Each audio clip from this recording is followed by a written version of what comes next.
Thank you for joining us again on another behind-the-scenes look at Christmas, why we celebrate Christmas, why we have different traditions related to Christmas, why we call it Christmas, why we celebrate it on the day we celebrate it, why we have these great symbols of Christmas in our homes, in our traditions. Well, today we're going to take another unique look at a representation of Christmas that is recognized the world over, and that is Santa Claus. You see, the very first Santa Claus was a man named St. Nicholas.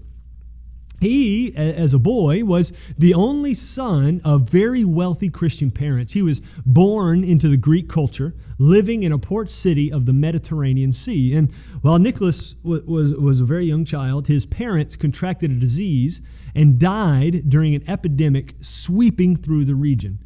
And Nicholas was then raised by his uncle, who just so happened to be a bishop, a minister, a preacher in Nicholas's hometown. And so Nicholas grew up in the Christian faith. And when he got older, when he grew up, his uncle then ordained Nicholas himself as a priest. And he became a very renowned priest and preacher and bishop who even signed the Nicene Creed. And as a bishop, he would wear his attire for the region and the culture of the day.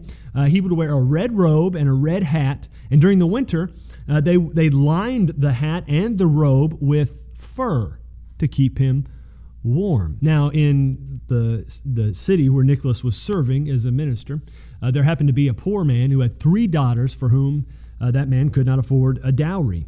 And so this meant that they were to remain unmarried, and in that time and in that region, they would possibly, most likely, slip into a less than moral means of employment.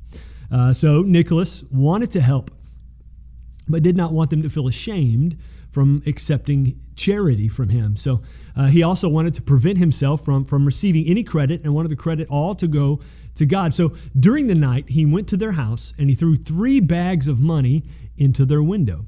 Now, one version of the story states that one of the bags of money landed in one of the daughters' stockings that had been hung to dry over the fireplace, which is also why some candy makers today even still have chocolate coins in a gold wrapper at Christmas to remember St. Nicholas. Another version of the story has Nicholas dropping 3 gold balls in through the window, which some people would remember even to this day by putting oranges in their stockings. And his legacy of generosity is celebrated yearly on St. Nicholas's Day, December 6th, which has since been merged with Christmas in America in the sense of its gift giving. And stories of St. Nicholas came through the centuries down into America with Dutch and German settlers.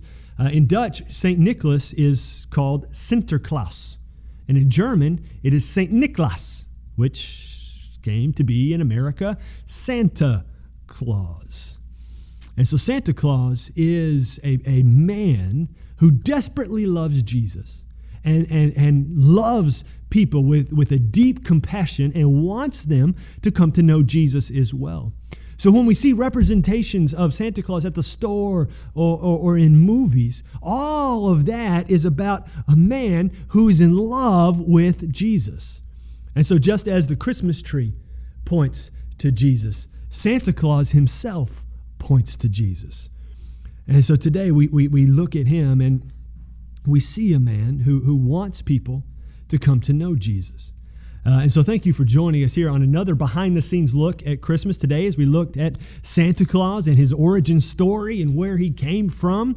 And go ahead and hit subscribe below if you like this video. Hit the like button, smash it if you want to, and share this video. And join us again in the next one as we continue to take a behind-the-scenes look at some of the different elements and traditions of Christmas.